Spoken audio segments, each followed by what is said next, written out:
Make way for Mr. Speaker.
I invite the member for Langley East to lead the House in prayer or reflection.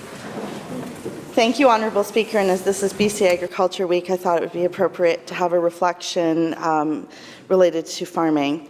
So I thought I would share with the House today a short poem called Just a Farmer. Just a farmer, you said, and I laughed because I knew all the things that farmers must be able to do. They must study the land, then watch the sky and figure out just when is the right time and why. To sow and to plant, to buy and to sell, to go to the market with cattle and well. You know the books that farmers must keep to pay all those taxes and to be able to sleep.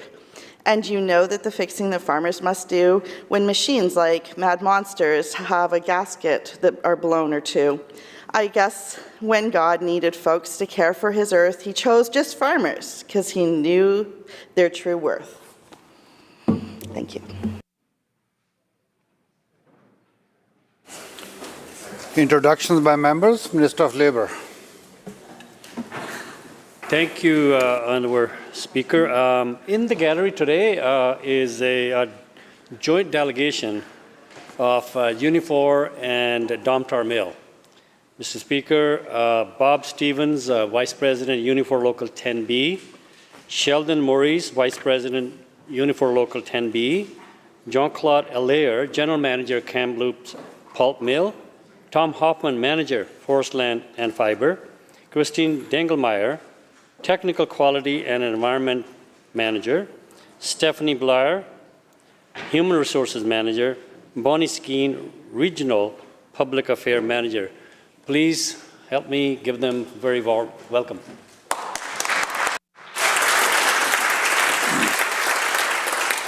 Member for Kamloops South Thompson.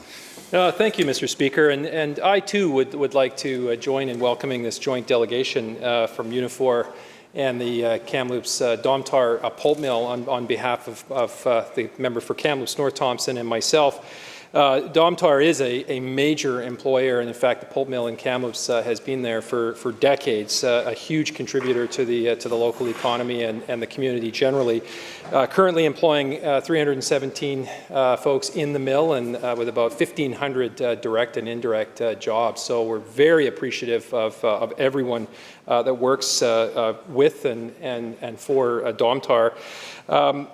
With us for meetings today with the government and with the opposition, Bob Stevens, Vice President of Unifor Local 10B, Sheldon Maurice, Vice President Unifor Local 10B, who I understand was actually a pretty darn good centerman with the on the hockey team with the member for Kamloops North Thompson, Jean-Claude Allaire, the General Manager of the Kamloops Pulp Mill, Tom Hoffman, Manager of Forest Lands and Fiber, Kristen Dangelmeyer, the Technical Quality and Environment Manager, Stephanie Blyer, Human Resources Manager, and Bonnie Skeen, the Regional Public Affairs Manager. Would the House please make this joint delegation very welcome? Minister of Children and Family Development. Thank you, Honourable Speaker. The only United World College in Canada is Pearson College in beautiful rural Metchosin. And today we're blessed with having 11 students from grades 11 to 12 here visiting. And they're here today with their teacher, Michelle Moon. Would everybody please make them very welcome?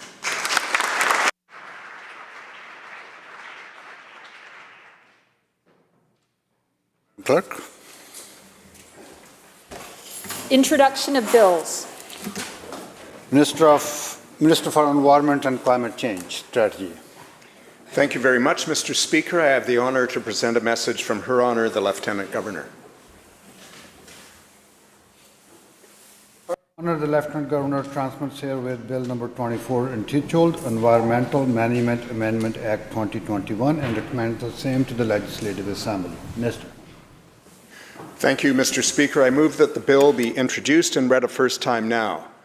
This bill proposes enabling amendments to the Environmental Management Act to establish province-wide bans on the sale, distribution, or use of prescribed single-use and short-term products, to apply fees and alternatives to single-use products where necessary, and or require that businesses make items available only by request.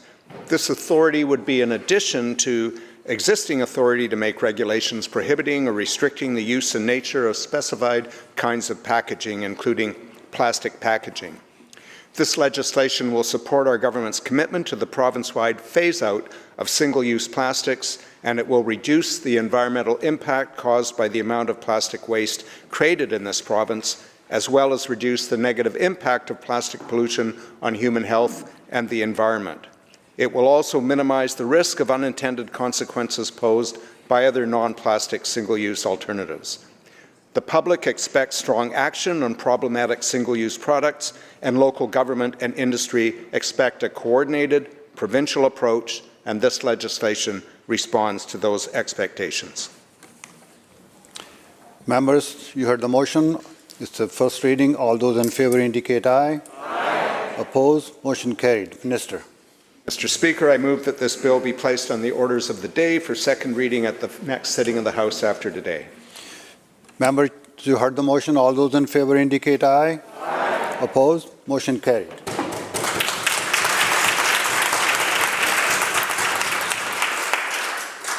Minister of Municipal Affairs.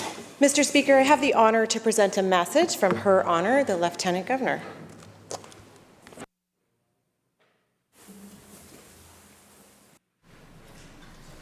Her Honour, the Lieutenant Governor transmits herewith Bill number 26, entitled Municipal Affairs Statutes Amendment Act number 2, 2021, and recommends the same to the Legislative Assembly. Minister.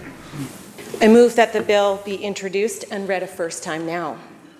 I'm pleased to introduce Bill number 26. This bill amends the Community Charter, the Local Government Act, and the Vancouver Charter, among other statutes. Bill 26 does three things, Mr. Speaker. It gives local governments new tools to deliver more housing for people more quickly. It responds to requests from local governments to help serve community needs, and it provides authorities necessary to dissolve the Jumbo Glacier Mountain Resort Municipality. Our government is listening to the needs of communities and the requests of local governments, and we're working closely with them to provide more tools so that they can build more housing more quickly for people in their communities. Specifically, Bill 26 proposes to enable local governments to delegate decisions on minor developments variance permits to staff, and remove the default requirement for local governments to hold public hearings for zoning bylaws that are consistent with an official community plan, modernize local public notice requirements, local government public notice requirements, by allowing for community choice in addition to existing methods for providing public notice, enable the Islands Trust to meet its specialized mandate more effectively by responding to specific needs and requests of the Islands Trust, including enshrining their collaborative and cooperative processes and engagement with First Nations, facilitate economic development for the City of Powell River by removing historic regulatory restrictions on city-owned land in the mill site area, supporting the responsible conduct of elected officials by requiring local governments to give consideration to developing or updating codes of conduct.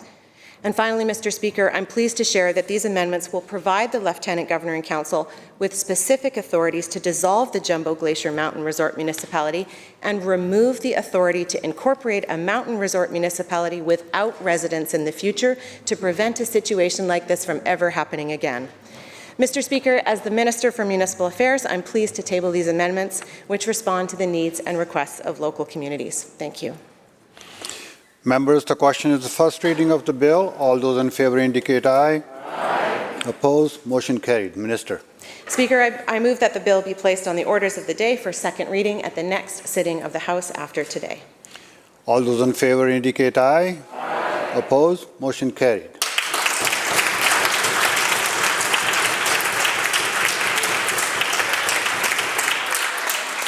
Madam Clerk. Statements by members. Member for Kelowna Lake Country. Thank you, Honourable Speaker.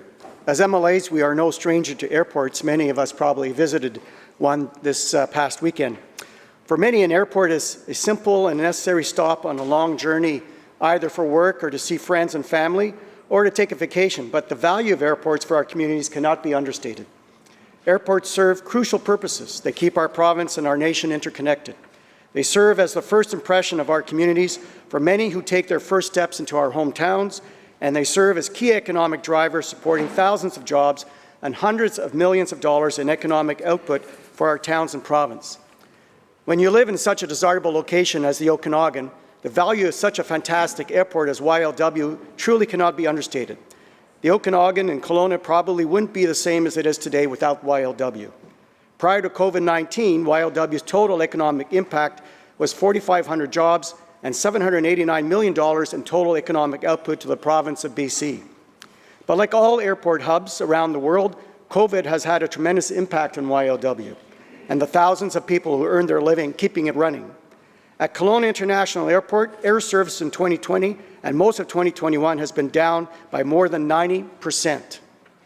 Airlines who have scheduled international flights through Kelowna International Airport are already at a point where they are cancelling routes and will need to continue to cancel routes if we do not receive confirmation of YLW's international status reopening.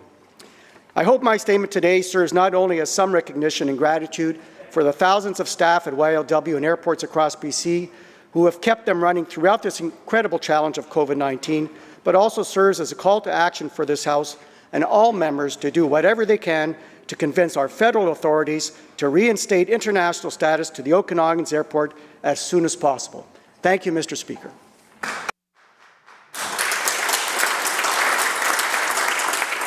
Member for Surrey Guildford. Thank you, Honourable Speaker.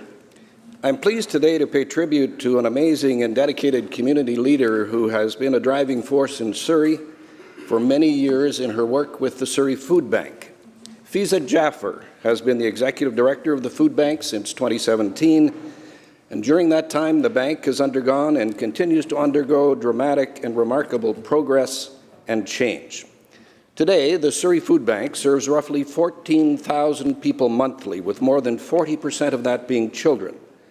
The charity serves a diverse spectrum of clients, from working families and seniors to those on assistance and new immigrants and refugees.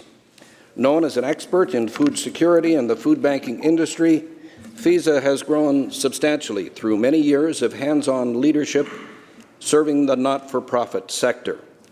A passionate collaborator, FISA was responsible, among other things, for leading the food bank into its next stage of growth and a new building. The organization, under her leadership, found a new home a block and a half west of King George Boulevard and measuring 23,000 square feet, 3 times the size of the former building.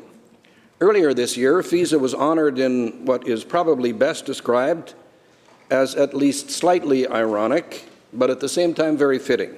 She got to see her face memorialized on the front of a box of breakfast cereal. FISA was one of 5 food bank workers from across Canada chosen by General Mills to appear on a Cheerios box. Her photo is on the trademark yellow box, along with a red maple leaf under the banner, "Cheer on the Front Line." Next to Jaffer's photo is her name in big, bold letters and Food Bank Hero. Not surprisingly, a quote from Gandhi, "Be the change you want to see," has been a guiding principle of FISA's life. I know that this House will join with me in thanking FISA Jaffer for her tremendous, continuous, and ongoing community contribution. Thank you.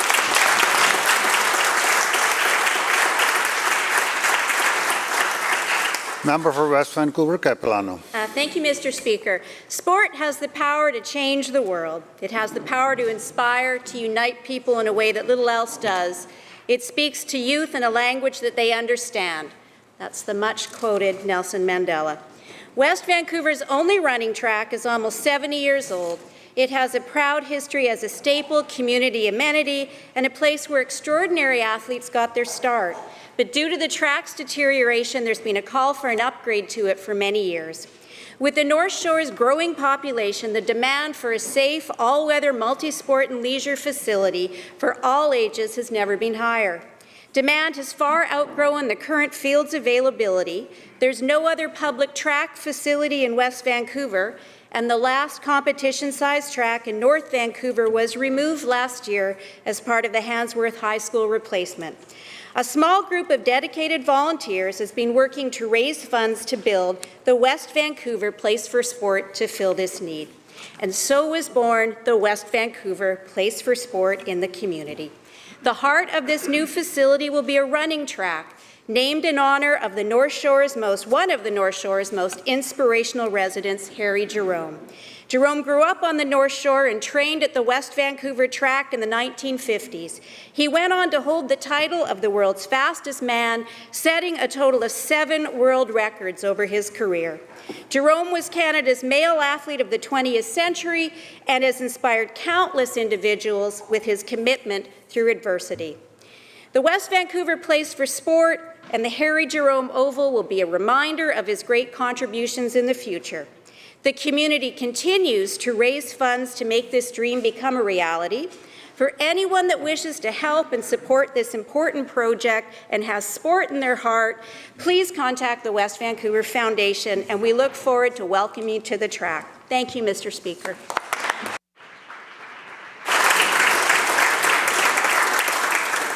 Member for North Coast. Thank you.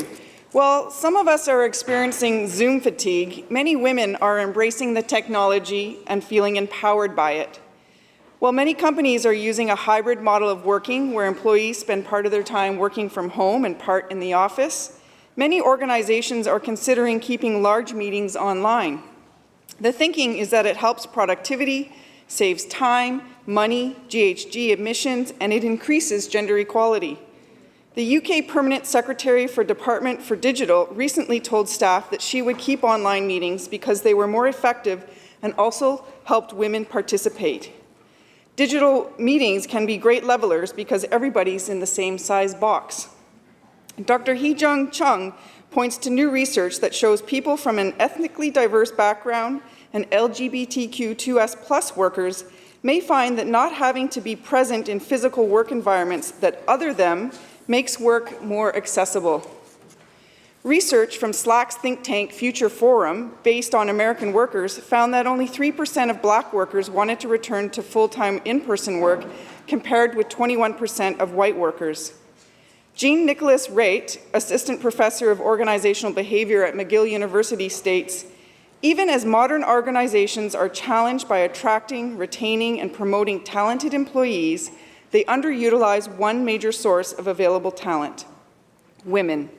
Women account for half of all entry-level employees, yet they compose only a third of senior managers and a fifth of C-suite executives.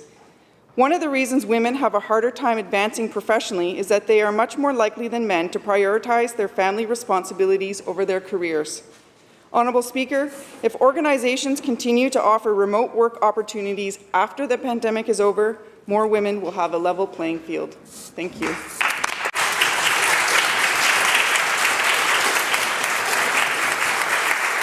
Member for Delta South. Thank you, Mr. Speaker. I rise today to speak of the recent passing of a beloved constituent, Elizabeth Toigo. Born in 1933, Elizabeth and her family moved from Vancouver to Powell River at an early age. In high school, she met and eventually married Peter Toigo, who even at a young age was, like Elizabeth, an upstart entrepreneur.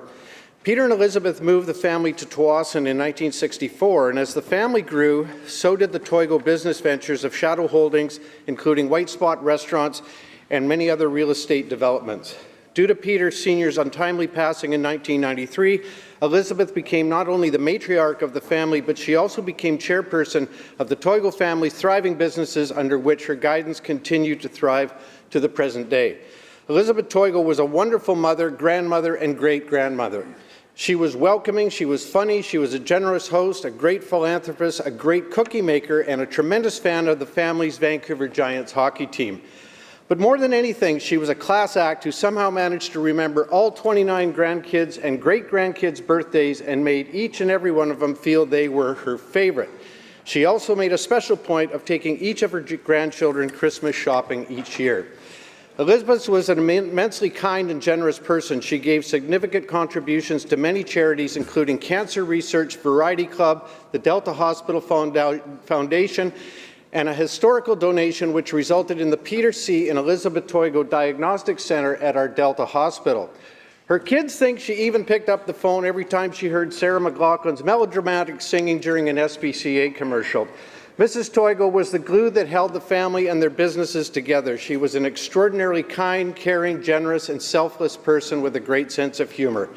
It's been an honor for me to be a friend of the Toigos, and on behalf of Delta residents, I pass along my condolences to Elizabeth's adult children, Louise Green, Wendy Toigo, Peter and Leslie Toigo, Roy and Monica Toigo, Ron and Michelle Toigo, and Rick Toigo. Her grace, her class, her support and encouragement, her constant positivity, and above all, her unconditional love helped shape her family's lives for the better. Thank you, Mr. Speaker. Member for Boundaries Milkameen. Thank you, Mr. Speaker. A few years ago, I found myself in the world of community economic development, a critically important focus, especially for the new rural economy on our horizon. In that space, there's a strategy developed by the New Economics Foundation called Plugging the Leaks. At its core, it's an idea that for local economies to thrive, we need not just a focus on bringing new resources into our communities, but optimizing what assets we already have. This focuses on regenerating our local economies from within and leveraging the great assets already resident in rural BC. And while COVID has been brutal for so many and for so long, it certainly temporarily plugged some of our major economic leaks in rural BC.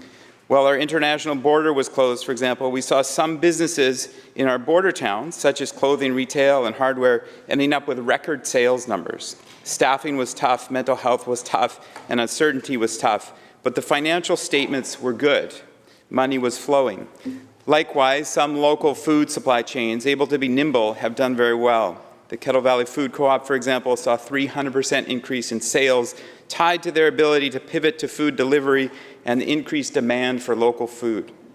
Indeed, we are seeing an example here of triple bottom line benefits. A recent research paper stated that the reconnective characteristics of alternate and local food systems are not only a source of social cohesion, but also drivers of sustainability. By boosting social innovation with the help of technological innovation, the pandemic may thus accelerate a transition to sustainability.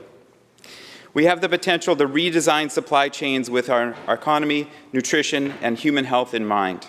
In rural BC, we saw the resilience of shorter, fairer, and cleaner supply chains that address local priorities. So we have a choice ahead of us. We can return to the path we were on, or we can actively work to retain these glimmers of hope that have shone through the COVID gloom. Shortening supply chains and supporting local businesses can serve as a triple win, supporting resilient economic systems, local entrepreneurs, and reducing environmental impacts and building social community connections. That's my call to action. Shop local. Thank you.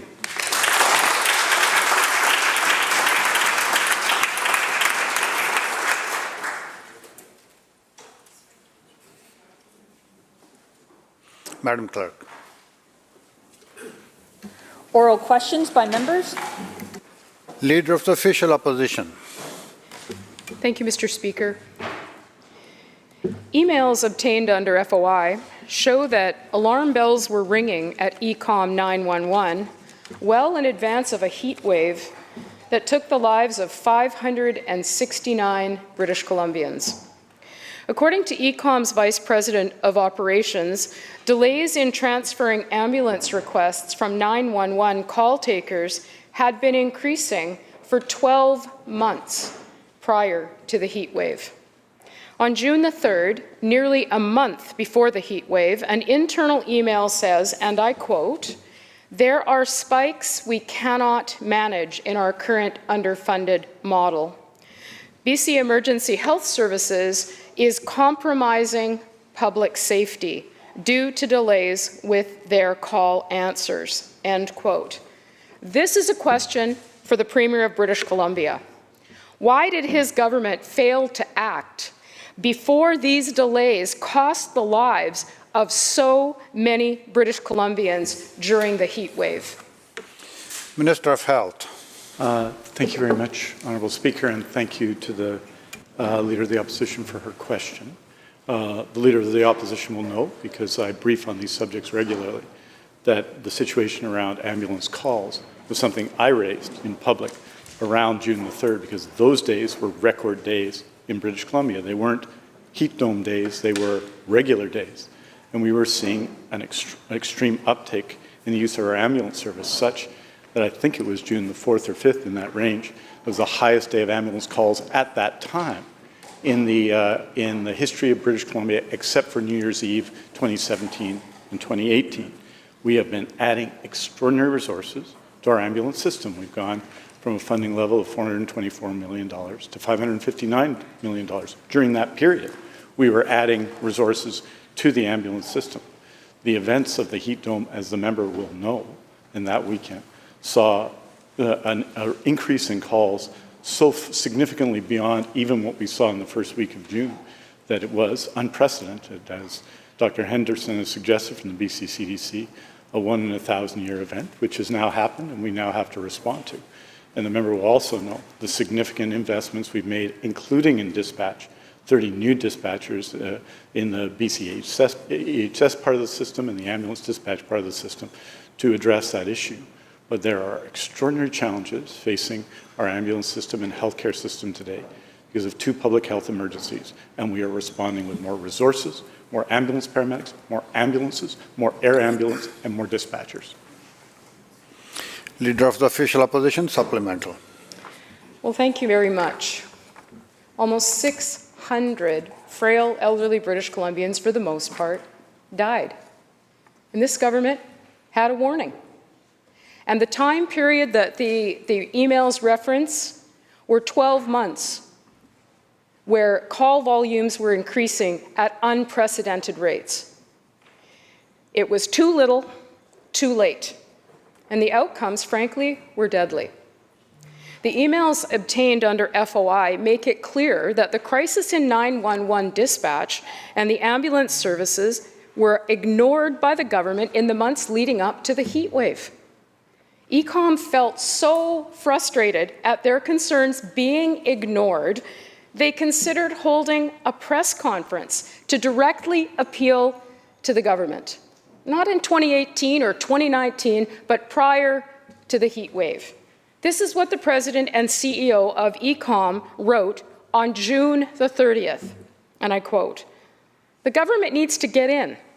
This is for BC EHS and the Ministry of Health to fix," end quote. So again to the Premier, why did his government fail to fix the problems that led to 911 being absolutely overwhelmed during the heat wave? Minister of Health. Honourable Speaker, the people of BC know the situation in the ambulance service because we regularly reported on that situation throughout the pandemic. There were periods in the pandemic when ambulance calls were down.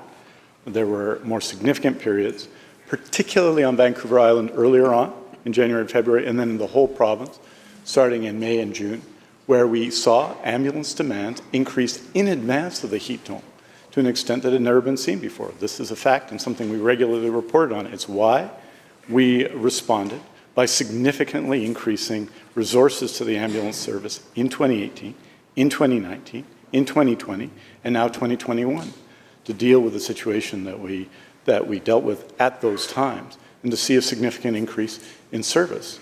And, Honourable Speaker, it is clear that the extraordinary events of that week and the continuing extraordinary events facing our province put pressure on the ambulance service, and we've responded, as the member knows, as all members of the House know, in the I think, the best way possible, by adding supports and resources, by strengthening both the leadership and the on-the-ground supports to ambulance service, by providing more service in 24 communities, rural communities, and adding services to 26 other rural communities, and adding ambulance paramedics and dispatchers in urban areas. That is the way you respond to the challenge, and we're going to continue to do that. Member for West Vancouver, Capilano. Thank you, Mr. Speaker. These FOI documents show deep concern from ECOM about a crisis that's been growing for 12 months. On June 29th, the President and CEO wrote, quote, "The significant risk to public safety posed by call answer delays in transferring 911 calls for the ambulance service to BCEHS has significantly worsened. BCEHS's ability to accept our calls is being fully exhausted," end quote. This was the very day that the Premier was giddy and said fatalities are a part of life and people need to take personal responsibility. So my question to the Premier, is this an issue of personal responsibility when it was clearly a failure of his government? Minister of Health. Honourable Speaker, the ambulance service is, I think, been since its creation a source of pride in BC. And it's why when I became Minister of Health, I doubled our rate of increase in investment. Because I think it is. And because it did require at the time, I think everyone knew it. And efforts didn't start when I became Minister of Health. George Abbott started the community paramedicine system when he was Minister of Health, and others saw it. But we had a level of investment in the ambulance service that was significantly below what it needed to be. And that's why this government doubled it, why we added full-time paramedics, ambulances, air ambulances, and dispatch resources. And we are continuing to do so, because at this point in our history, when our primary care system has been disproportionately virtual, there are extraordinary pressures on our ambulance service that we've seen. And we're responding again by adding ambulance paramedics. Hopefully we all agree that's a good idea. Adding cars, adding air ambulance services, adding dispatchers, and reforming the management of BC EHS and putting outstanding leaders in charge to help us through this period. I want to thank our ambulance paramedics who continue to do an extraordinary job on the ground, and we're going to continue to do what we've been doing, which is significantly support them in a time of true public health emergency. Member for West Vancouver, Capilano, supplemental. Thank you, Mr. Speaker, and I thank the Minister. This government often talks about doubling investments, increasing how much money is being spent. That is not how we judge success. We judge success by the outcomes, and these outcomes are not good. This is what else the President of ECOM wrote, quote, BC EHS is 100% maxed out. I was told last night that over 200 calls were waiting in queues to be assigned to an ambulance to attend. Fundamentally, BC EHS must remedy this problem, unquote. We know that by June 3rd, ECOM was convinced that the problems at BC Emergency Health Services were compromising public safety, Mr. Speaker. Yet nothing was done to fix the problems, and the system collapsed during the heat wave. Mr. Speaker, why did the Premier describe the failure of his government as a matter of personal responsibility? Minister of Health. Well, Honourable Speaker, we are judged on what we do and our outcomes, and I always try in answering questions in this House to take responsibility for that in as simple a way as I can. The member says that hiring more paramedics, hiring more dispatchers, adding cars, adding air ambulances, which this government did on the base that had been left to us, and people can be judged on that too, Honourable Speaker, was not the right course, but I think it is the right course. What we know is that we need to continue to add such resources to meet the current demand. And, you know, Honourable Speaker, I think when people call 911, they should get an ambulance. That's what I think. And that's why we're adding resources to meet that, because that's what our ambulance paramedics think and our dispatchers think and people at ECOM think and everyone think. And so we're going to continue our efforts to improve the system in both rural and urban BC, in every community in BC, to meet that challenge in the current time. And I'm very proud of our ambulance paramedics and our teams for all of their efforts to make this happen. Leader of the third party. Thank you, Honourable Speaker. Last week, the International Energy Agency released their World Energy Outlook report. The report is designed to be a handbook for policymakers at the COP26 Climate Change Conference. It's long. However, what it found is that fossil fuel development is inconsistent with keeping climate change below 1.5 degrees Celsius. Fossil fuel expansion is inconsistent with avoiding disaster. The questions this morning in this chamber really show us that climate change is a public health emergency, and it will continue to affect every aspect of our society. Yesterday, this government announced their Clean BC roadmap to 2030. It included a new GHG cap on natural gas, or LNG, but made sure to include compliance pathways so that industry can get away with continuing to develop LNG. The Premier proudly proclaimed LNG as a bridge fuel. It is not. It is a fossil fuel with intensive greenhouse gas emissions, including methane. Through you, Honourable Speaker, to the Minister of Environment and Climate Change, despite dire warnings, will this government allow future LNG development in British Columbia?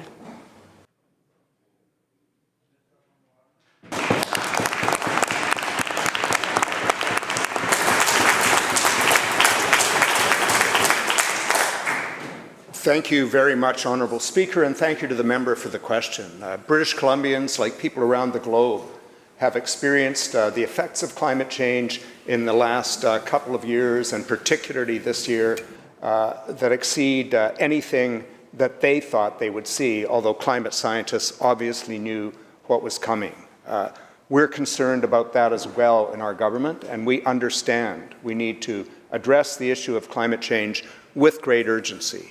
The member, the leader of the third party, worked with us in the previous Parliament to develop our Clean BC climate plan. I think we were all proud of that, but we know that we needed to design a roadmap that took us to our targets.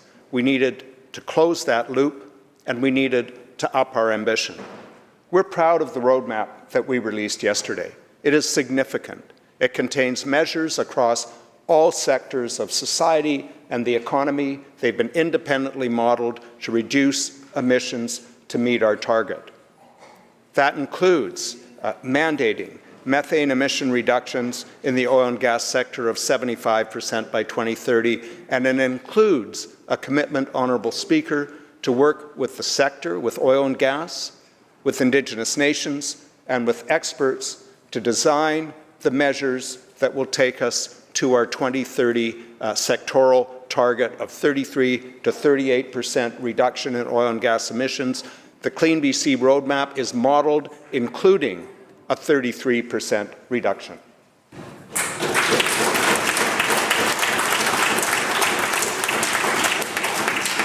Leader of the Third Party, supplemental. Thank you, Honourable Speaker, and I appreciate the Minister's response. However, it did not answer the question that I posed very clearly, which is, will this government allow future LNG development? I'm curious about a specific part of the roadmap as well, Honourable Speaker. The roadmap puts in place a cap on greenhouse gas emissions for LNG, but that cap is only for domestic use. That's interesting, given that this government has been intent on LNG for export. Through you, Honourable Speaker, to the Minister of Environment and Climate Change, if LNG is developed for export, will it be exempt from the greenhouse gas emissions cap included in this government's climate plan? Minister of Environment. Thank you, Honourable Speaker, and thank you again to the member for the question. The member apparently continues to try to find reasons not to believe that we're serious about meeting our climate targets, but I assure you that we are.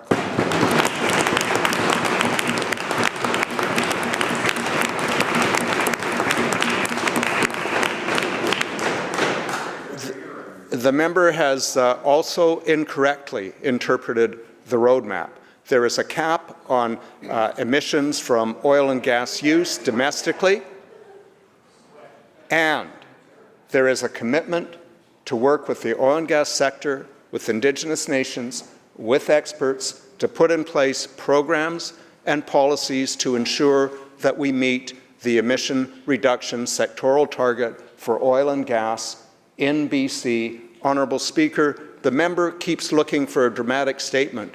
I don't know of a more dramatic statement than outlining exactly the amount of emission reductions upstream, transmission, and compression that we expect to achieve with this plan. It is clear we're committed to reducing emissions from the oil and gas sector.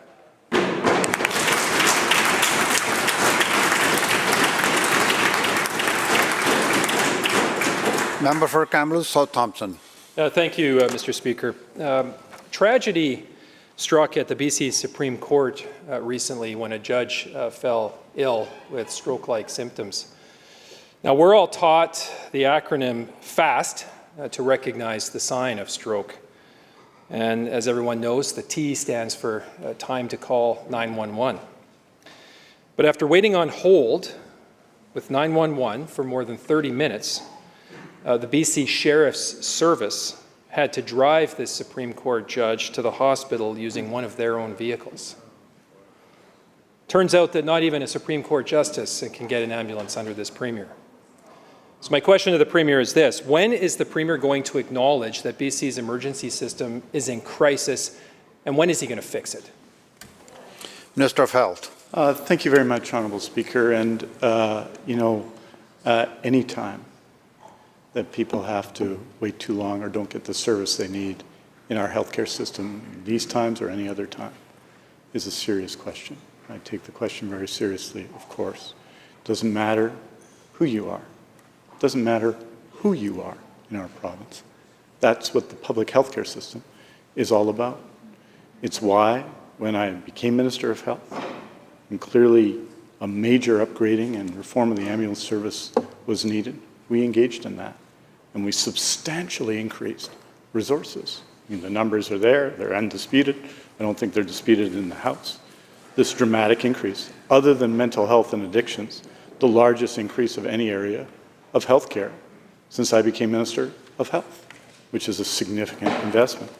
We are and are continuing to make those investments, to upgrade service not just in urban BC, but in rural BC, where the gaps can be even, as the member will know, more stark. So we are continuing our efforts to add dispatchers, add ambulance paramedics, to add ambulances, to add air ambulance capacity, keeping in mind the needs of people who depend on that service. Member for Prince George Mackenzie. Thank you, Speaker. We're adding resources in rural parts of the province, perhaps, but we certainly don't see it up in my area. The sad reality is British Columbians across the province are having to deal with life-threatening situations without proper support. And the minister can read from a laundry list of stats, but it doesn't change the trauma inflicted upon people. A few weeks ago, a constituent had a heart attack at a remote logging camp and was transported to the Mackenzie Hospital, which was closed when they got there. They were turned away at the door and told to call 911 from the parking lot of the hospital. The next closest hospital was 2 hours away. But when they called the ambulance, there was none available. The only one in town was tied up. The wife of the victim rattled the doors and was finally let in. And hours later, that patient was medevaced to St. Paul's Hospital. Under this premier, health care has gotten so bad that hospitals are closed and ambulances are unavailable in emergencies. Does the premier think patients need to shake doors to get the care they need? Minister of Health. Honourable Speaker, currently in British Columbia, as the member knows, and I know because we've spoken about issues in Mackenzie, including the story he describes, and it's one that we've taken obviously a careful look at and will be subject to review, as it should, in our healthcare system. Right? I think that our healthcare system, in the time of 2 public health emergencies, has done an exceptional job. I don't think the member's characterization is the correct one.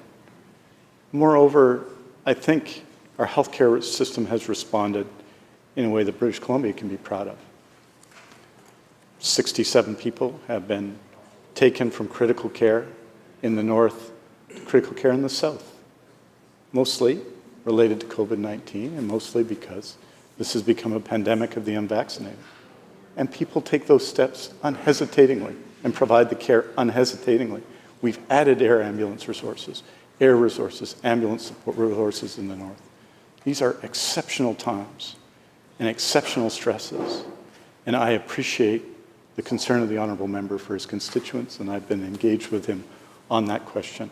But I also think that our public healthcare system in this time has responded with courage and with dignity and with effort and with passion to deal with some of the most extraordinary conditions we have ever seen in our province, and will continue to do so.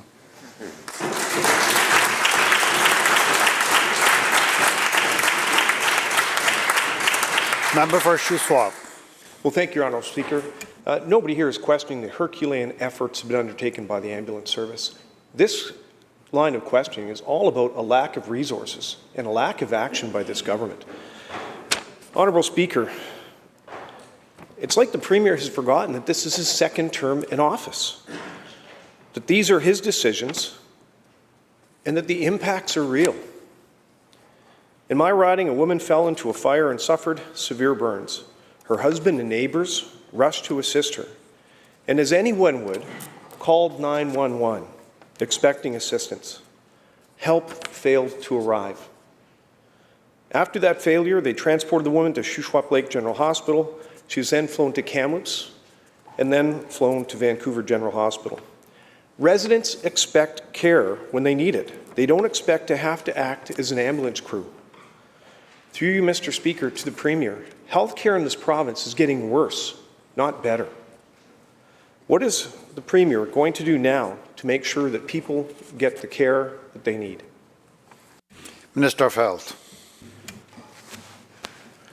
Well, Honourable Speaker, I suppose it's a time for clip lines, but those aren't true.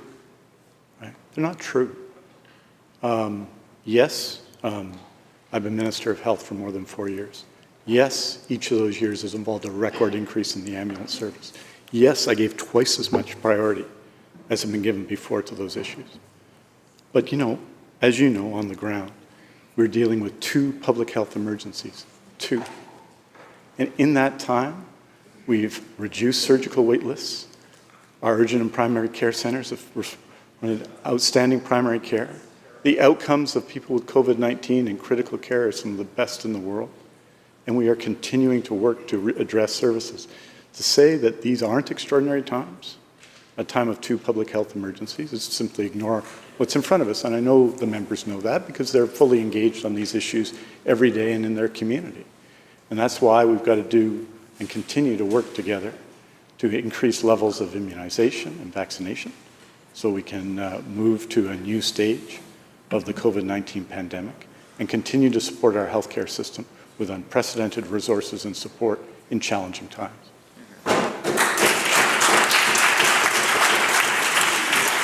Member for Delta South. Thank you, Mr. Speaker. The Mayor of Delta is fed up with the unacceptable ambulance delays in our community. In a letter to the Minister, he writes, and I quote, "On August 22nd, there was only one call taker for all of Vancouver because 25 of 26 BCEHS dispatcher seats were empty. On September 24th, only one ambulance was operating for all of Richmond and Delta.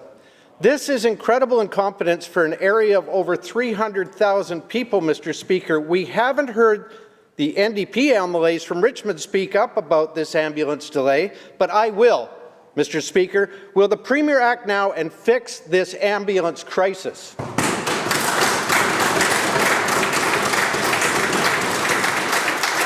Minister of Health. Honourable Speaker, what I would say is that the challenges facing the ambulance system are not of a new date, and it's why we've responded the way we have, with budgets every year that have significantly increased paramedics, ambulances, dispatchers, and air ambulance services across BC. This is a recognition of both a structural need for reform, and that's been happening, and of urgent services that are provided to support communities.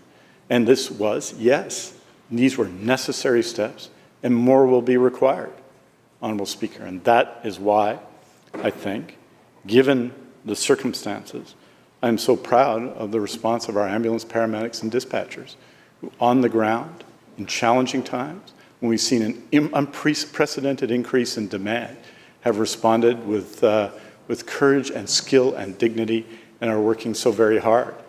And we're going to continue, Honourable Speaker, to do what we have done, which is to increase the investment in our ambulance service and hire more paramedics, add ambulances, and hire more dispatchers.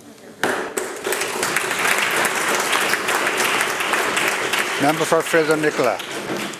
Thank you, Mr. Speaker.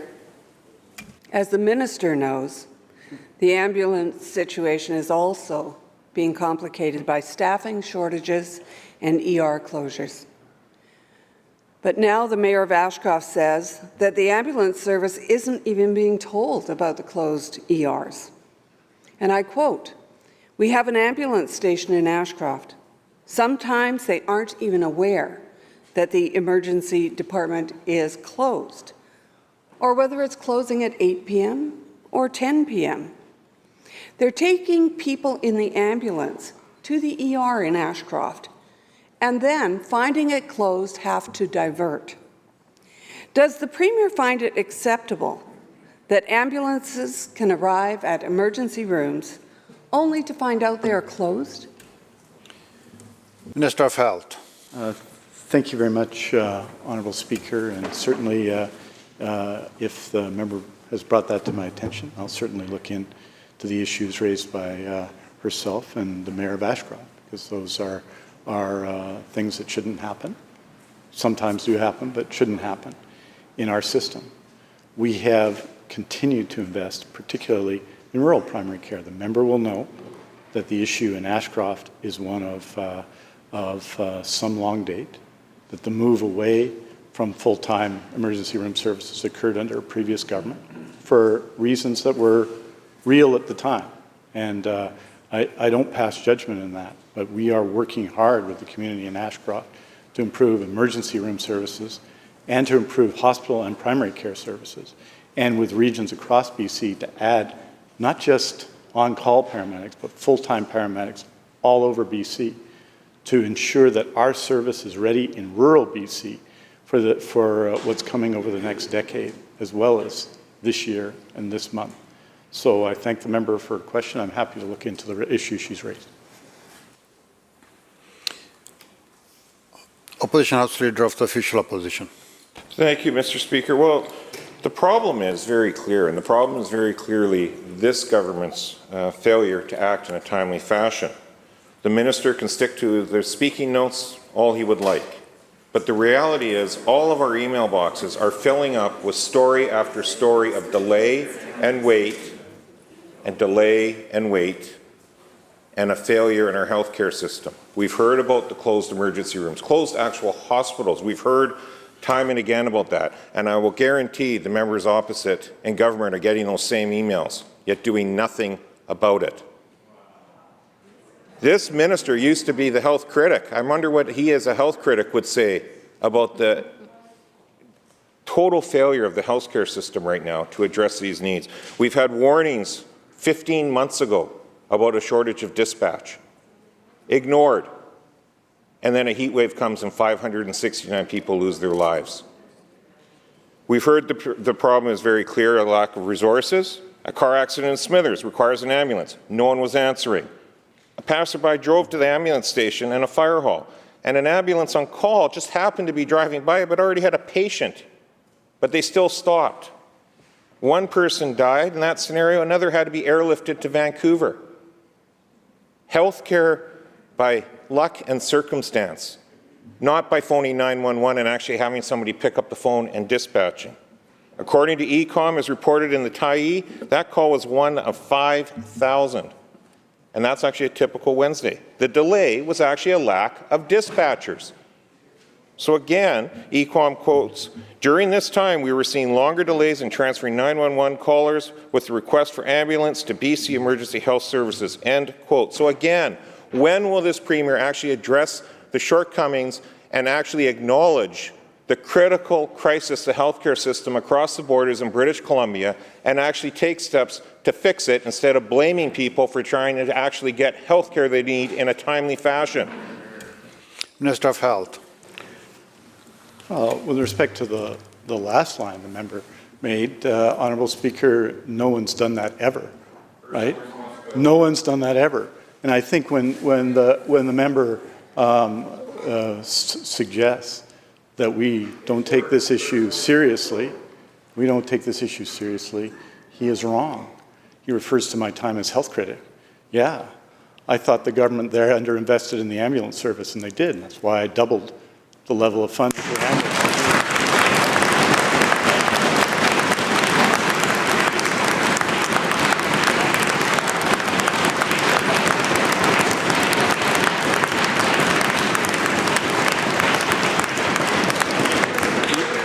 And yes, Honourable Speaker, and yes, Members. Honourable Speaker. Well, Honourable Speaker, the members know, they raised in their questions an unprecedented number of dispatches and an unprecedented number of responses, Honourable Speaker. And we have to continue to do, well, Honourable Speaker, it was day one. And yes, when I was health critic, and the previous government decided to take away the independent bargaining rights of ambulance paramedics to raise these issues at the bargaining term, I was opposed to that.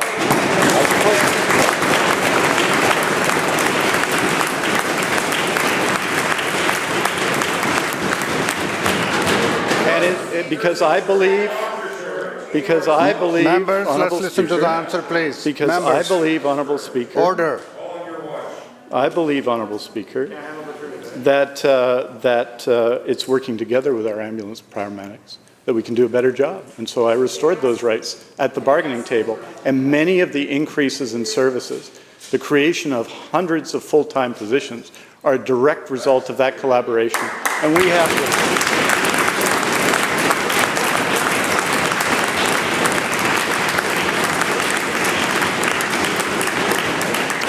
And yes, Honourable Speaker, so I take very seriously the questions asked by members of the opposition, in spite of the opposition House leaders yelling out. I would say this, Honourable Speaker, that we have to continue to do better. We just have to continue to do better. And that's why we, on July 2nd, posted hundreds of positions. We're adding positions, we're adding supports in rural and remote BC, and there's significant challenges facing a healthcare system during 2 public health emergencies, and we are responding to that with resources and effort. And this public health emergency of COVID-19 and the public health emergency in the overdose crisis, I think, have shown our healthcare system working together to help people in difficult times, just as the people of BC have done the same. I'm proud today to be the leader as Minister of Health of a public healthcare system, and I'm proud of the people of BC for our joint response in difficult times.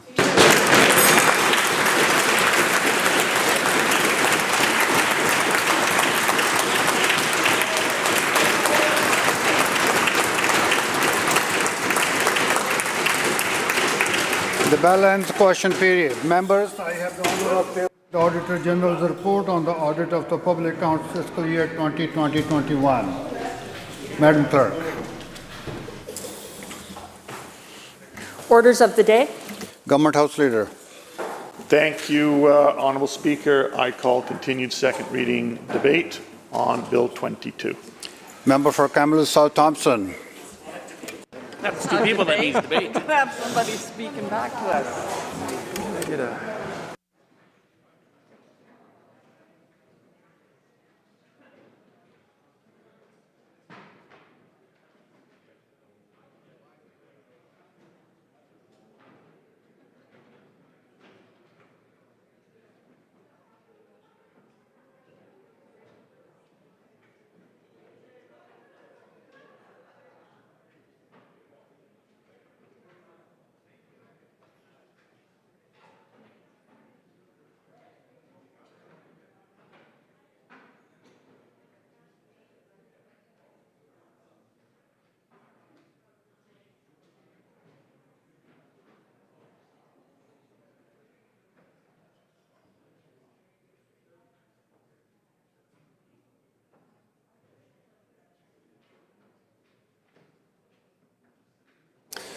All right, members, let's get this second reading underway.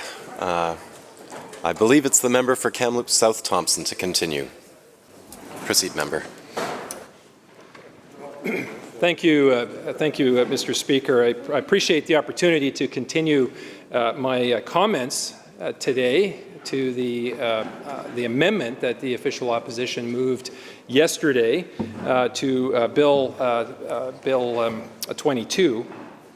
Just to remind folks, the amendment that the official opposition moved was to refer this bill to the special committee to review the Freedom of Information and Protection of Privacy Act. And a number of us in the opposition, both the official opposition and the third party, walked through our rationale for believing that this is the appropriate thing to do, the right thing to do.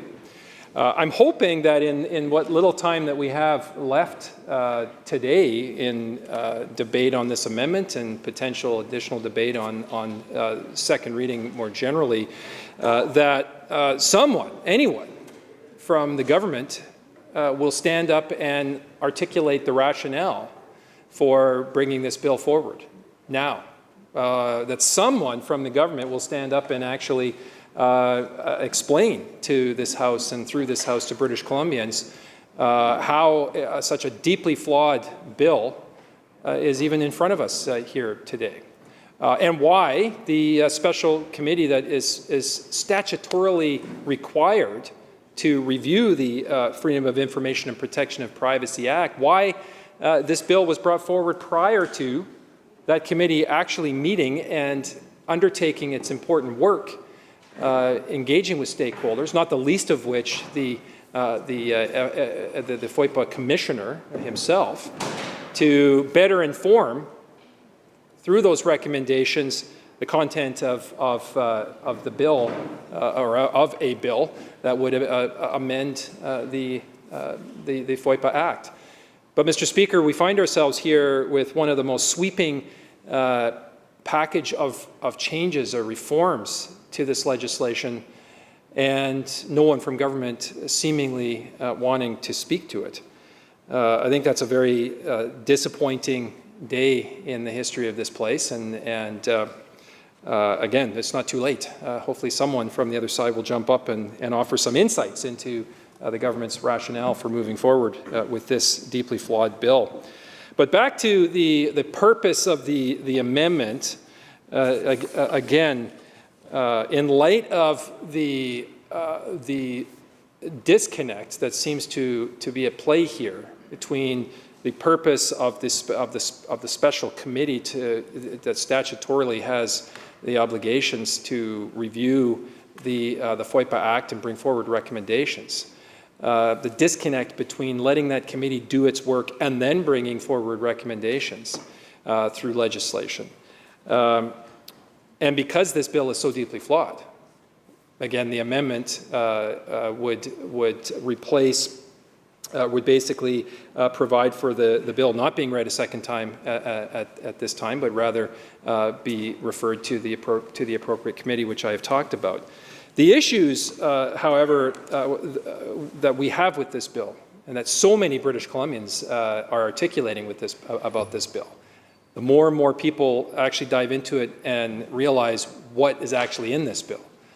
The reasons for our concern also form an important foundational motivation for moving this amendment as well.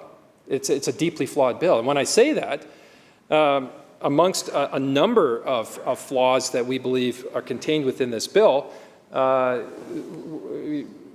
we're very much opposed to the imposition of financial barriers, fees that will now be, through this legislation, if it passes, will be imposed on British Columbians. It's not just opposition parties that will end up having to pay these fees. And when I say opposition parties, I'm actually, let's be clear here, it's actually the taxpayers. It's not any member of the opposition per se that has to dig deep into their pocket to pay fees to access government and public government information that should be public. It's members of the opposition which are funded by the taxpayers of British Columbia. I mean, it's ridiculous. But it's also news outlets, it's media organizations, it's journalism schools, it's all kinds of stakeholders that, again, have indicated significant concern with the financial barriers that are being imposed in this legislation. We're very concerned that the Premier's office is being excluded from the purview of freedom of information. We will get into that in a lot more detail, I believe, in committee on the bill, but that, again, forms part of the basis for our bringing forward this amendment to refer this to the special committee. We believe that's a significant flaw with the legislation. The reduction generally of oversight of the Commissioner's office. He's a highly respected, very professional, internationally acknowledged expert in privacy and freedom of information matters, and his office, his authorities are being significantly watered down in this bill. The fact that the government's leaving most of the changes through this legislation to regulation, so they're not even defining in detail or providing those details to this House and to British Columbians, is deeply concerning. And then there are the provisions of, that are referred in the bill as data linking and data residency. And so with the remaining time that I have, I want to focus the balance of my comments on these two areas. Mr. Speaker, the definition for data linking is being rewritten in this legislation. It's being rewritten to provide for three implications. One is health research. The second is all personal records within the custody and control of government. And third is social media engagements and government.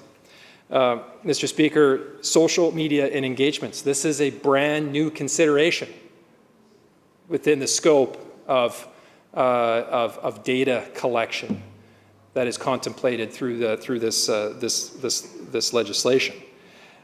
This is totally new, and this is a piece that again, the more British Columbians realize what this could potentially mean, they're concerned.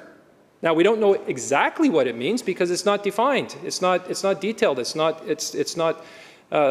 light shining on what exactly the government's intentions are with this. But the specific section of the legislation says, and I quote, A public body may disclose information if the information was disclosed on social media by the individual the information is above and was obtained or compiled by the public body for the purpose of enabling the public body to engage individuals in public discussion or promotion respecting proposed or existing initiatives, policies, programs, or activities of the public body or respecting legislation relating to the public body, end quote.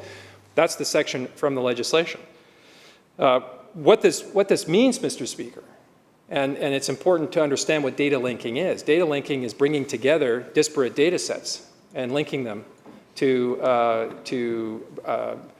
enable the analysis of trends, to build out a profile on individuals, when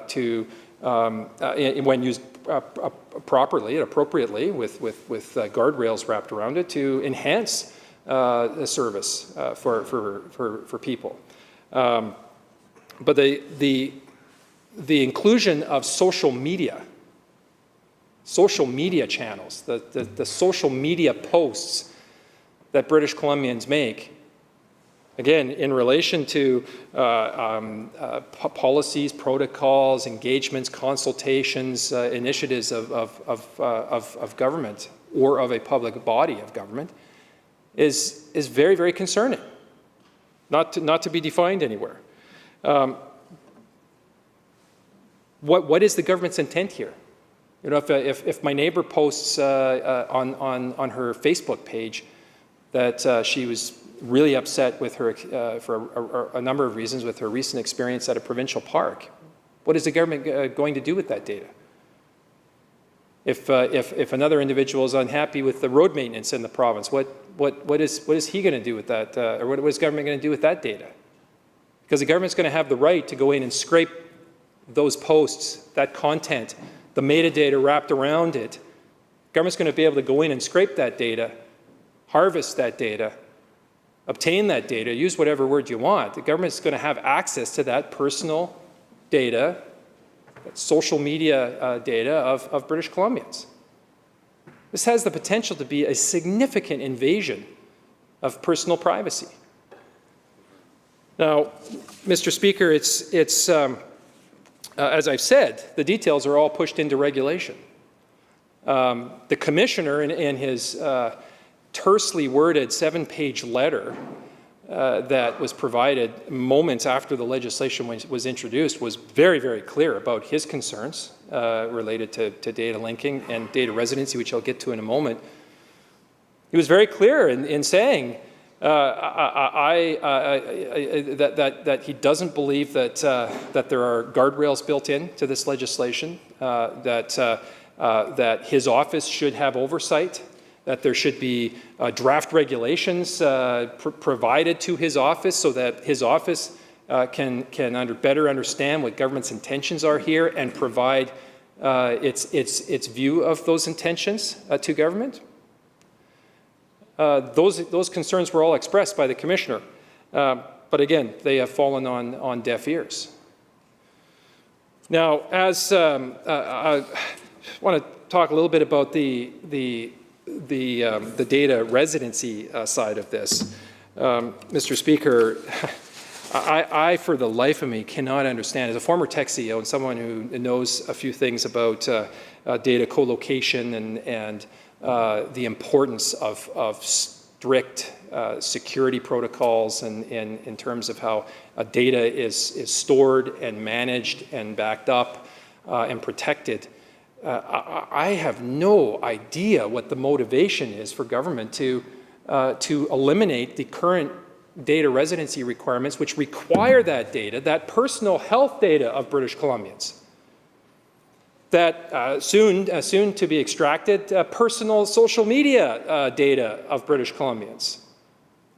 Why in God's name would the government of British Columbia want to take that data, potentially take that data out of Canada? Because that is what this act will do. That is what this bill will do if it passes. It will eliminate the need for the storage of that data here in our country.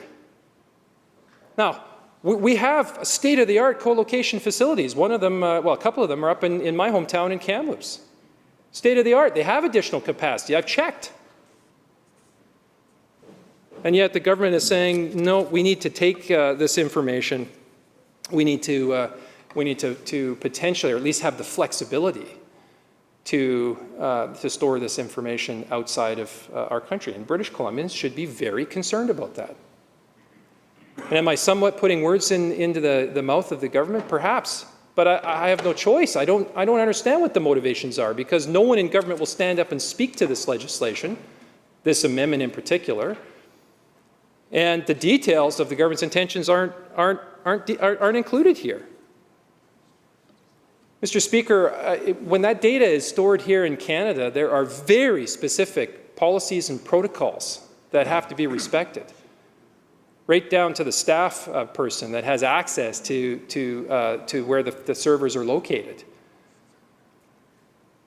Those kinds of arrangements, you have much less protection, much less control when it's outside of the country. So, Mr. Speaker, I could go on more, but my time is running out. I just want to again say the financial barriers that are imposed in this bill, the Premier's office being extracted from purview of freedom of information, these insidious data linking and data residency requirements or changes that are contemplated in this legislation, the reduction of oversight, the attack on the Commissioner's office, and moving all of this into regulation means that this is a deeply flawed piece of legislation. And I encourage everyone in this House to support the amendment to push this legislation to the special committee that is charged statutorily with the responsibility to do this work and bring forward recommendations in the future. Thank you very much. Thank you, Member.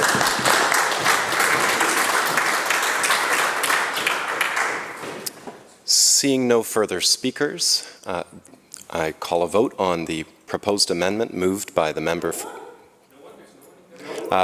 Kamloops North Thompson. All those in favour indicate aye. Aye. Those opposed indicate nay. Nay. The amendment is carried. Division has been called.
All right, members.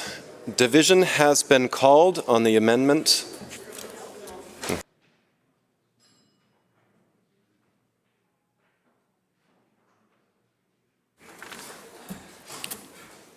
Just wait a moment for the clerks to finish their tallying. There are many of us here.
Thank you, clerks. Thank you, members. Division has been called on the following amendment proposed by the member for Kamloops North Thompson, that the motion for second reading of Bill number 22, intituled Freedom of Information and Protection of Privacy Amendment Act 2021, be amended by deleting all the words after that and substituting therefore the following: Bill number 22 not be read a second time now, but that the subject matter be referred to the Special Committee to review the Freedom of Information and Protection of Privacy Act. All those in favor rise or indicate aye.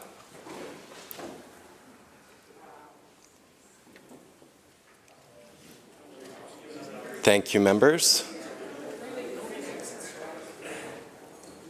Those opposed to the proposed amendment, please rise or indicate. Good thing you guys spoke so vigorously against it. Thank you. And now we will turn to our friends voting online. All those in favor of the amendment, please indicate, or speak, I should say. The clerk will call by name, by riding name, I should say. By name. By name. Madam Clerk. Ms. Alexis? I vote nay. Okay. Thank you. Mr. Cullen? I vote nay. Mr. Klovchuk? I vote yea. And Ms. Watt? I vote yea. Thank you.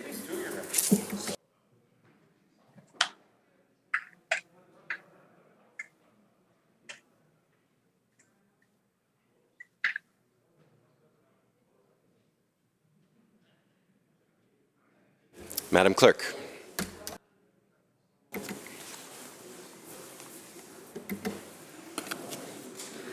Those voting yea: Kajub, Bernier, Halford, Millibar, Bond, DeYoung, Taggart, Stone, Davies, Oakes, Morris, Stewart, Sturdy, Furstenau, Olson, Wilkinson, Ross, Payton, Rustad, Kylo, Watt, Dirksen, Merrifield, Kirkpatrick, Shapitka, Banman, Ashton, Letnick, and Klovchuk, 29. Those voting nay: Simons, Papa, Malcolmson, Bear, Mark, Callon, Kang, Baines, Bear, Baines, Dean, Cullen, Ma, Chow, Singh, Russell, Starchuk, Anderson, Bailey, Lohr, Alexis, Routley, Rice, Walker, Babchuk, Whiteside, Heyman, Conroy, Farnworth, Horgan, Robinson, Eby, Dix, Osborne, Fleming, Chen, Rankin, Sharma, Padden, Sandhu, Brar, Begg, Singh, Deeth, Sims, Green, Chant, Leonard, Coulter, Yao, Dykeman, and Mercier, 50. Thank you, Madam Clerk. The proposed amendment fails. We will now return to the second reading debate on Bill 22. We'll just wait a minute, member, while the House does what it needs to do. Thank you.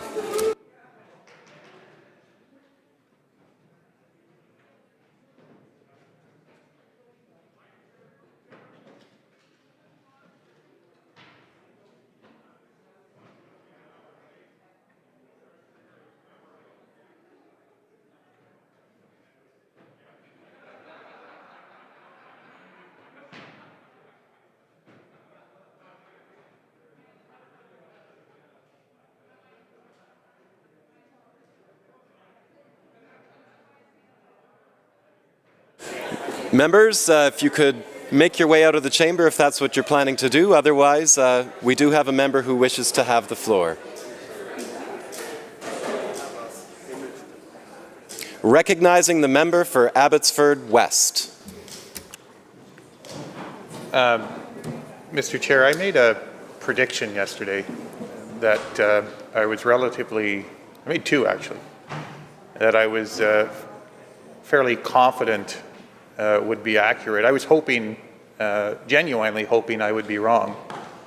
But as it turns out, I'm not. We are confronted by a bill that, as others, my colleague from Kamloops just a few moments ago, have justifiably described as being flawed. And as persuasive as his remarks may be, it is perhaps more important to acknowledge that similar criticisms derive from an officer of this Legislative Assembly, the Privacy Commissioner himself, who has been, I think, well chronicled in these, in this, well, I guess politically speaking, monologue. You can't call it a debate. The Privacy Commissioner has reinforced the challenges with the legislation before the House. All of which has taken place against the backdrop of there being a fully charged, empowered, statutorily authorized, statutorily directed committee of this House awaiting the opportunity to do its work, which it has done regularly and is ready, willing, and able to do today. Against that backdrop, an amendment, a proposal was made, not to defeat the bill, but to send it to that body for further consideration of the concerns expressed by the Privacy Commissioner, consideration of the concerns expressed in this House, consideration of the concerns expressed by others in the public, to tap into the expertise that exists on the committee itself. By any measure, Mr. Speaker, a reasonable proposition, an entirely reasonable proposition consistent with the conventions and procedures of this House. Now, the government, not surprisingly, I suppose, disappointingly, but not surprisingly, did not view that reasonable amendment positively.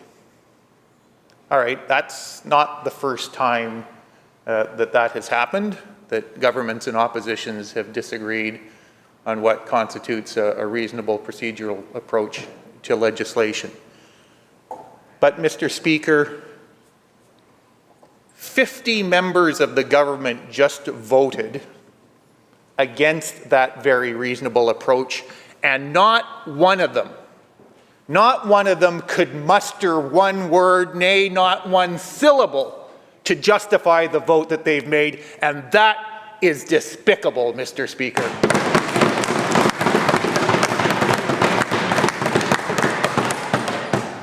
Not one of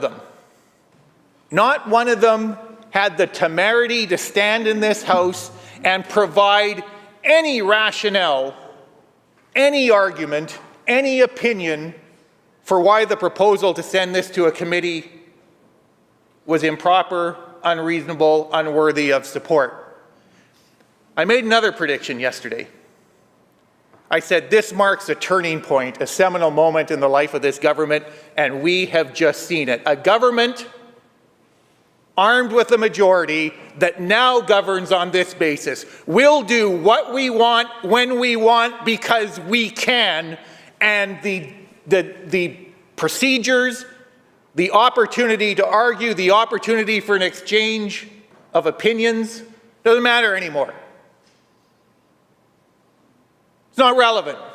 It's not part of how this government is going to govern.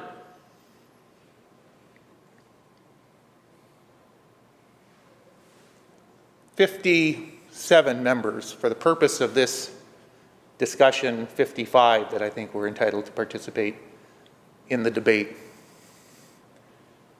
50 of whom cast a vote against this proposal.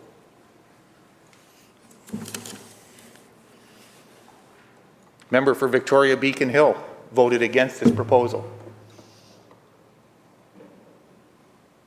Didn't have anything to say about why it was unworthy of support. Member for Vancouver Falls Creek, the member for Coquitlam Burke Mountain, the member for Nelson Creston, the member for Surrey Cloverdale, the member for North Island, the member for Parksville Qualicum, member for North Coast. They all apparently believe, Mr. Speaker, that fulfilling their parliamentary duties involves coming into this House, voting against proposals en bloc, en masse with their colleagues, and not even providing a reason to the public for why they have cast that vote that way. If there is a better demonstration of a government that has come to embrace and be consumed by its own arrogance, I do not know what it is. I do not know what it is. Because I've not seen that before.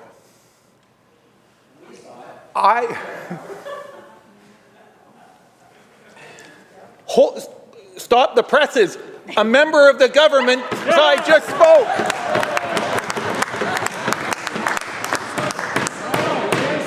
He didn't stand up to speak. He didn't stand up to explain why he voted against this amendment. No, he's here heckling. He's here heckling.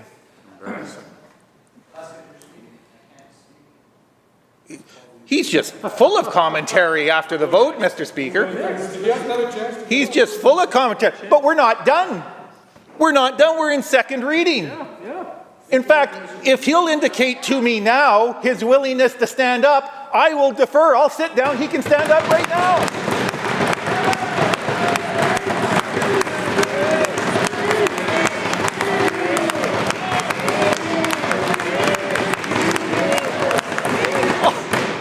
All he has to do, Mr. Speaker, all he has to do, the member for Maple Ridge Mission, all he has to do is look my way, give me a thumbs up, and I'm going to sit down and he can stand up and he can make arguments on behalf of the government.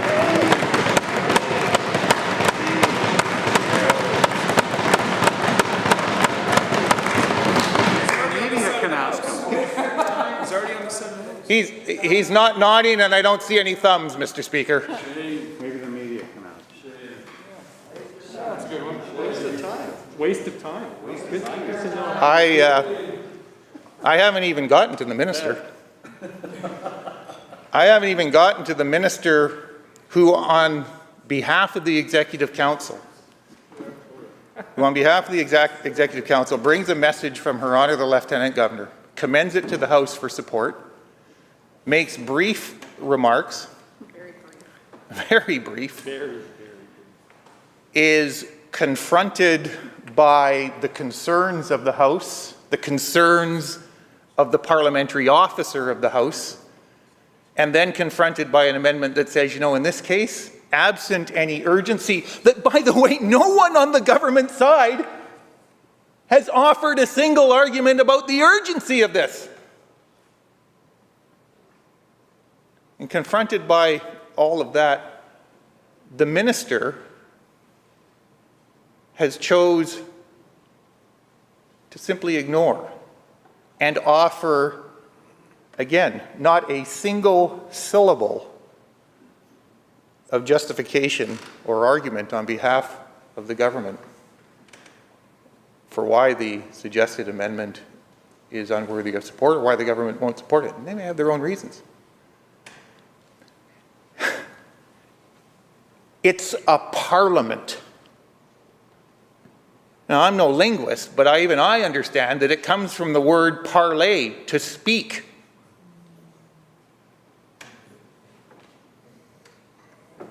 And when the members of this government choose to ignore, arrogantly ignore, and refuse to provide any sort of rationalization for their course thereon, people understand what's taking place.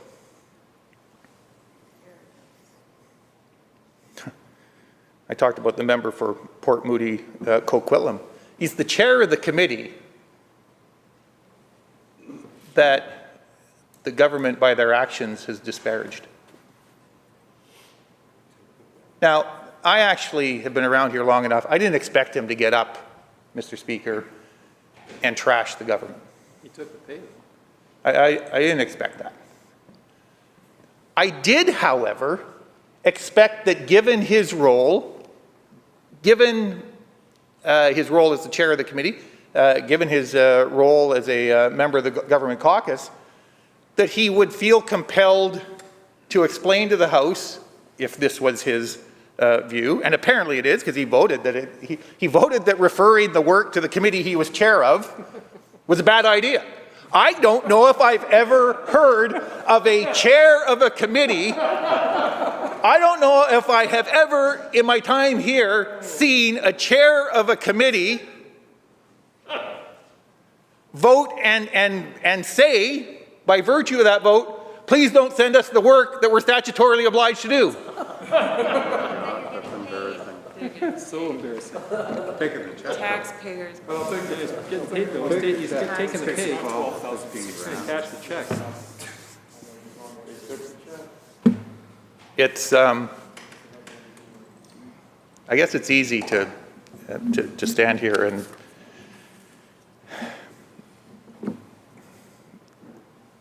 make fun of the situation. But there's really an important principle at stake here. And it gets back to that second prediction I made. That turning point in the life of a government, armed as this one is, with a healthy majority in this place, that is now saying to British Columbians, we actually don't have to explain anything. We don't have to explain anything.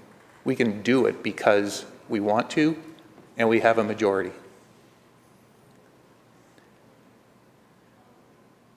Is that why the Minister of Social Development wanted to enter the cabinet?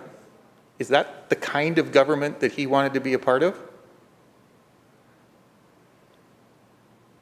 A government that demonstrably believes it is unanswerable for the steps it takes? That's what he's done today. He and 50 of his colleagues. No, 55.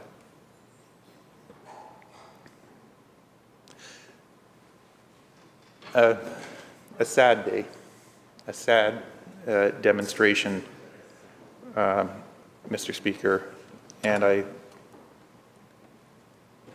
day that I think will come back to haunt this government as people increasingly become aware of what has taken place. I'm not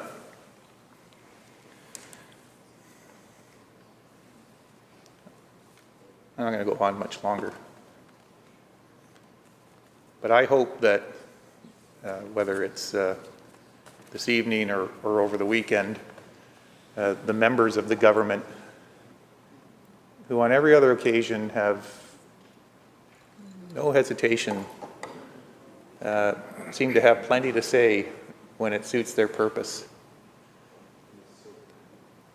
But when confronted by a situation that is uncomfortable for them, when confronted by a situation in which they and their government have chosen to pursue and it's strictly and entirely political agenda and have adopted positions that are difficult, I say in this case, impossible to defend, they could not rise to that challenge. They would not rise to that challenge. That is weakness. That is weakness, Mr. Speaker. And that is what we have seen here today. Weakness coupled with arrogance by a government that believes the majority it has achieved allows it to proceed as it wants and is unanswerable and no longer obliged to in any way defend the steps it wishes to take. Mr. Speaker, we will continue our questioning and our opposition to this bill. We will do so within the rules provided to us in the standing orders and in this House. We will pose the questions that one would expect to be posed. What I am less confident about, I have to say, is whether we'll get any answers. Because we couldn't get a single answer from a single member of the government caucus about why a reasonable proposal to refer this to a special committee that is already empowered, why that was a bad idea. We'll see. At some point, the second reading debate is going to conclude. I'm fascinated to anticipate what the minister will say. I am fascinated because the minister, as we now know, refused to explain why a referral to the committee in the manner suggested in the amendment just voted upon was unreasonable and not worthy of support. Member, we're drawing close to the line around the question of reflections on previous votes, as the member knows. So just caution that we can bring it back to the second reading debate on the bill. Thank you. I appreciate the caution and the reminder, because reflecting on that earlier vote profoundly disturbs me, and the manner in which it occurred. The minister still, by the way, has options available to her, Mr. Speaker.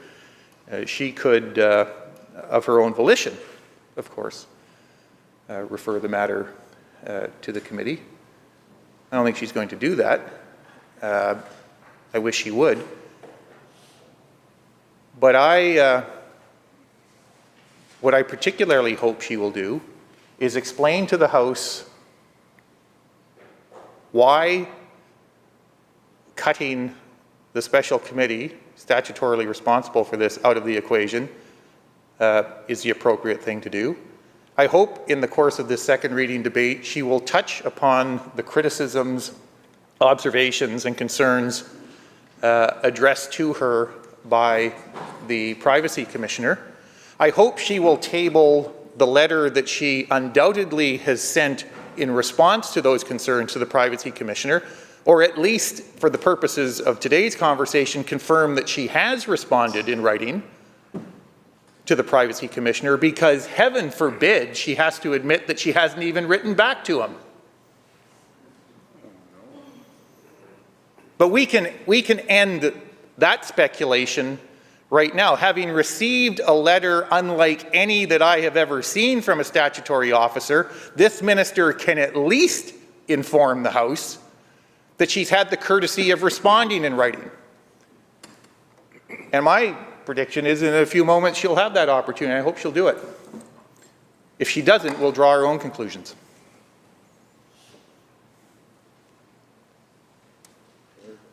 By any measure, however, what we are about to experience will be somewhat unprecedented. And that is at least one person on the government side who's prepared to speak to this bill.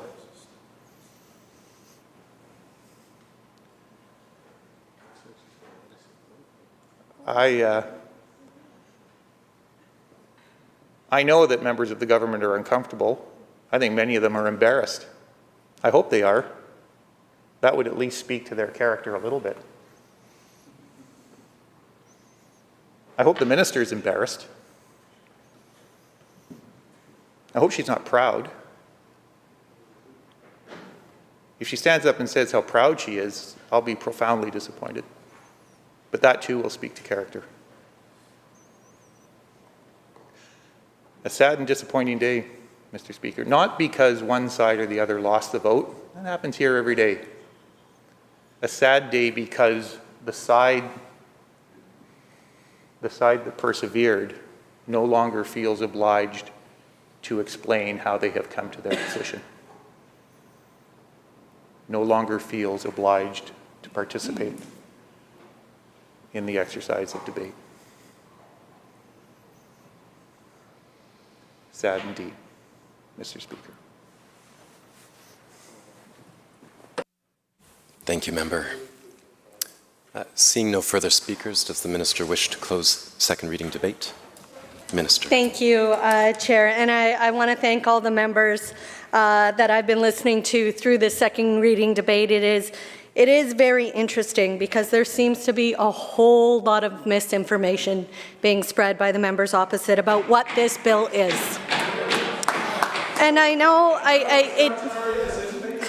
I feel, it makes me sad, members opposite, that the members opposite feel it necessary to invoke fear in the public, rather than actually have a conversation about what this bill is and how it's going to continue to improve the lives of British Columbians by allowing them to continue accessing the services that they need, by continuing to strengthen their privacy protections, and to continue to give them access to their personal information in a timely manner.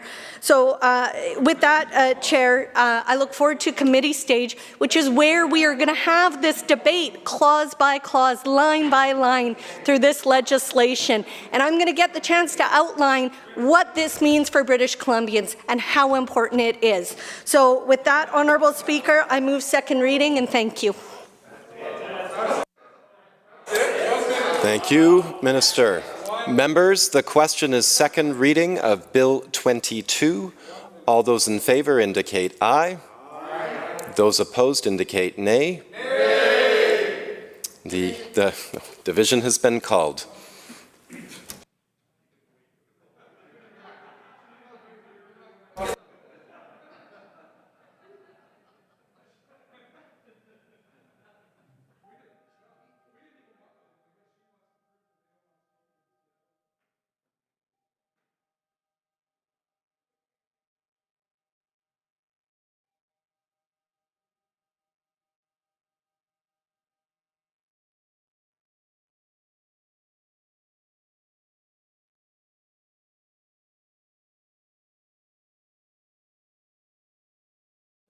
So, member for Maple Ridge Mission.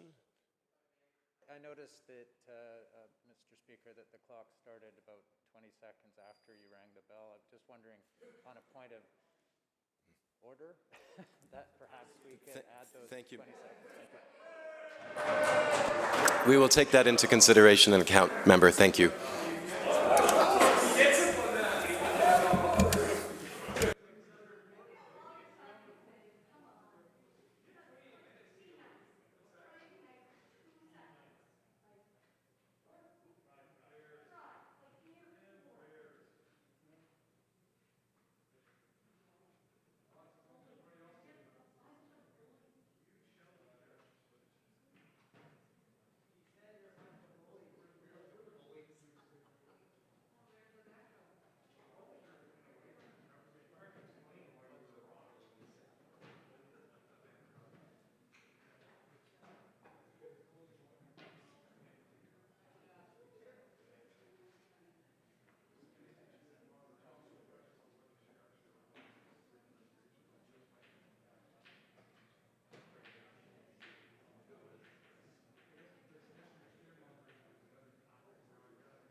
Thank you, members.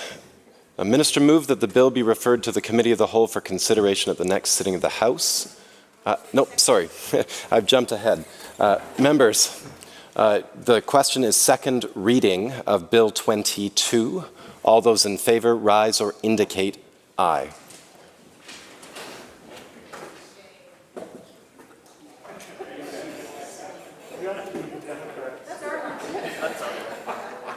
Thank you. You may be seated. Members opposed, please rise and indicate.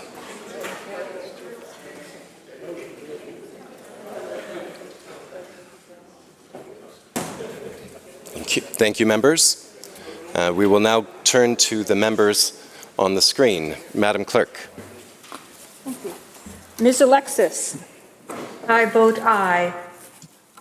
Mr. Cullen. I vote aye. Mr. Klovchuk. I vote nay.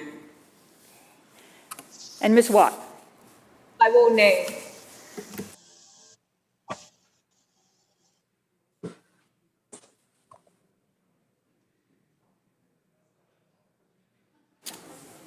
Motion is carried.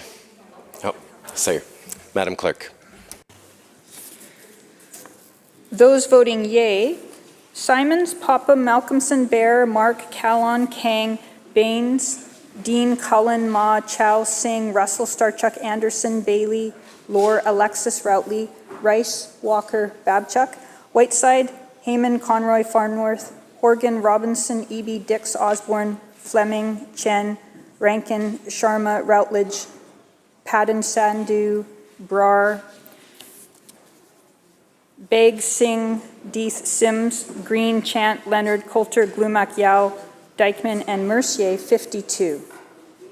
Those voting nay, Kajua, Bernier, Halford, Millibar, Bond, DeYoung, Taggart, Stone, Davies, Oakes, Morris, Stewart, Sturdy, Firstnell, Olson, Wilkinson, Ross, Payton, Rustad, Kylo, Watt, Dirksen, Merrifield, Kirkpatrick, Shapitka, Banman, Ashton, Letnick, and Klovchuk, 29. Oh, pardon me, yeah, I had, and Firstnell, Olson. Thank you, Madam Clerk. The motion is carried.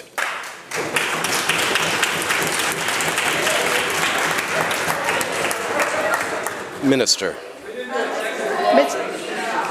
Order, members. Order.